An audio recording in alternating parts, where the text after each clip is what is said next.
As we watch the justification for military action evolve and then the parallel path of diplomacy, which do you think is more likely? Well, I certainly wouldn't discount either of them. Is, you know, and the reporter before mentioned that, really, is that just because there are diplomatic talks, it doesn't mean that military strikes can't happen. On the contrary, when it comes to the talks that are happening, and apparently they've agreed to another round, it's the U.S. side that is much less likely to be certain to engage in a way that is going to get anywhere. And the reason for that is that the Iranian regime has proven time and again that it is not willing to actually negotiate regarding its nuclear program or anything regarding its ballistic missile program, its support for terrorism, and its human rights abuses in a way that is actually going to work on a level that is where the U.S. administration needs it to be. I know that in the administration and in Washington, they would like to see nothing more than this regime to go. It just needs to be in a way that paves the path for something stable afterward. They don't want to enter into a situation like Iraq. They also don't want anybody, you know, they don't want them to have a nuclear weapon.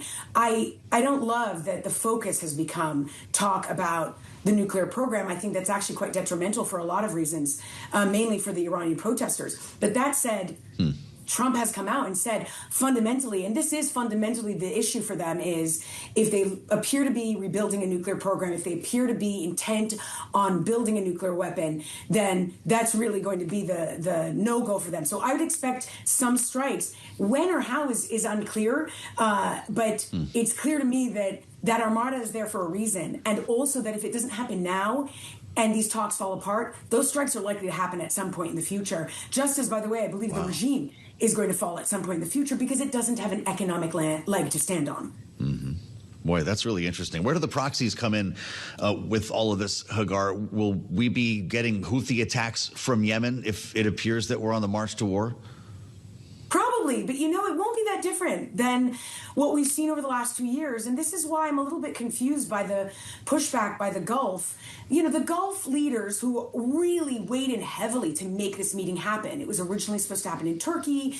As was mentioned before, it got pushed to Oman. It got pushed to terms that are much more favorable for the Iranian regime in terms of what they wanted.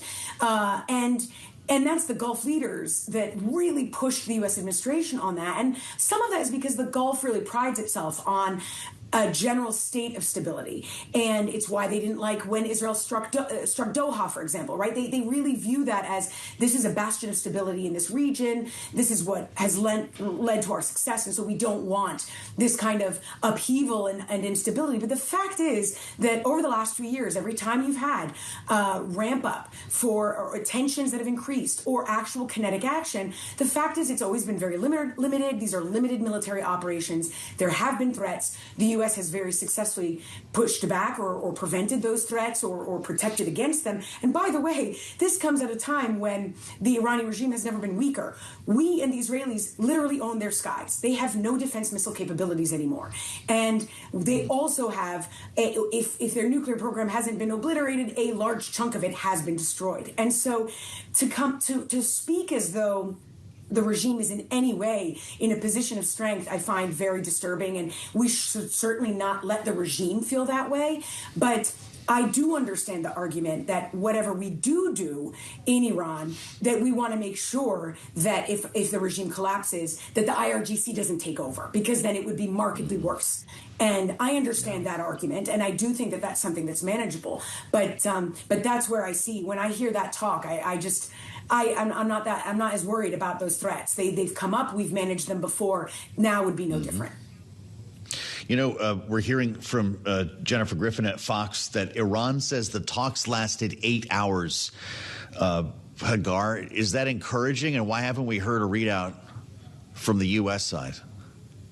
Well, 8 hours is encouraging. It's not surprising for talks of this kind and the amount, the extent to which they need to discuss. The Iranian regime is showing that it absolutely wants some kind of deal. And the reason is because it does feel as though it's really crumbling. And so now they're desperate. But in terms of a readout from the United States, this administration in particular, the Trump administration, when they pursue their talks, I have found that in general as a pattern, they don't tend to share too much with the public because they don't want the public in general, whether it is the regime that's listening or us sitting in the United States, understanding their next move, analyzing the next move, knowing what it could be. That unpredictability serves in the interests of the administration. And so I don't expect us to get much of a readout beyond what we know now, which is that there will be talks again, that the U.S. reserves the right for kinetic action, that they're going to continue sticking to their demands. But I don't think we're going to get much detail beyond that. As a former diplomat, I wonder your thoughts on Steve Witkoff and Jared Kushner being at every table, whether it's talking to Vladimir Putin or, in this case, face-to-face with the Iranians for 8 hours. Are they the right people to be in this room? This is the second time I got this question today.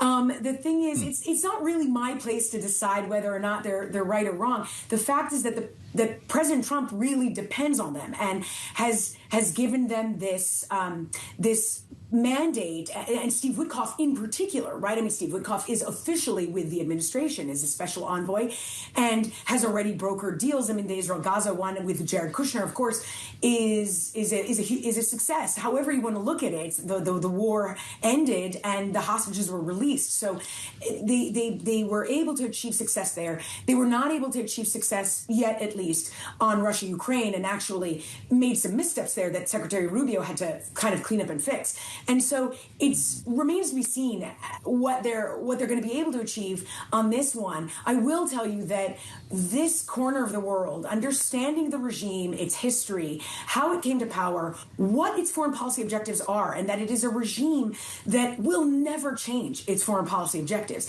It is fundamental.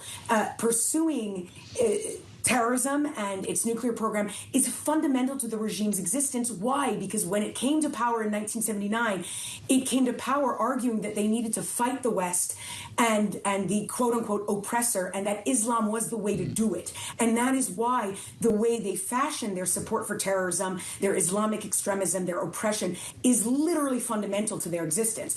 And that's why no deal has ever changed their behavior. And you do need real experts of the region to understand that. But that said, I also think there's always value in having perspectives of, business people and the way they pursue deals. I do think that can be helpful.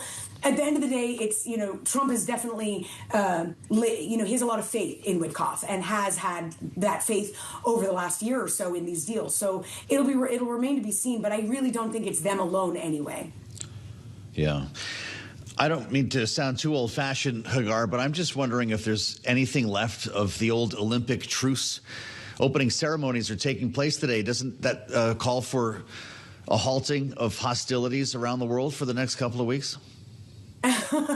If only, Joe, we lived in a pacifist world where nefarious actors weren't seeking war all the time. I wish that were the case. I will tell you that the thing that I think is the point that's being missed in what I see in the talks regarding the regime, regarding its nuclear talks, is really the fact that when I say that this regime has no economic leg to stand on, I cannot emphasize that enough. One of its major banks blew up in December, Ayanda Bank. That is what led to mass inflation, and the Iranian regime absorbed the bank, printed money, led to mass inflation. That is what led to the protests. And there are 5 other banks that are about to implode in Iran. And unlike the United States, when this happened in 2008, we are the United States. We were able to take care of that and fund that.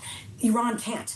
And so this regime could very well fall regardless of kinetic action. And so the conversation needs to be about, what do we do with the day after? How do we ensure that there is a stable transition, that the IRGC doesn't take over? Because when they're not going to be able to pay their own people, that's really when you see the potential for regime collapse. And that is an opportunity for the entire world. So that's the conversation I hope they're having. And I know that the administration is interested in the regime no longer being there. So that it's going to be, we'll see. But that said, sure, all of this leads to peace is what I would say, Joe. The regime falling, however it happens,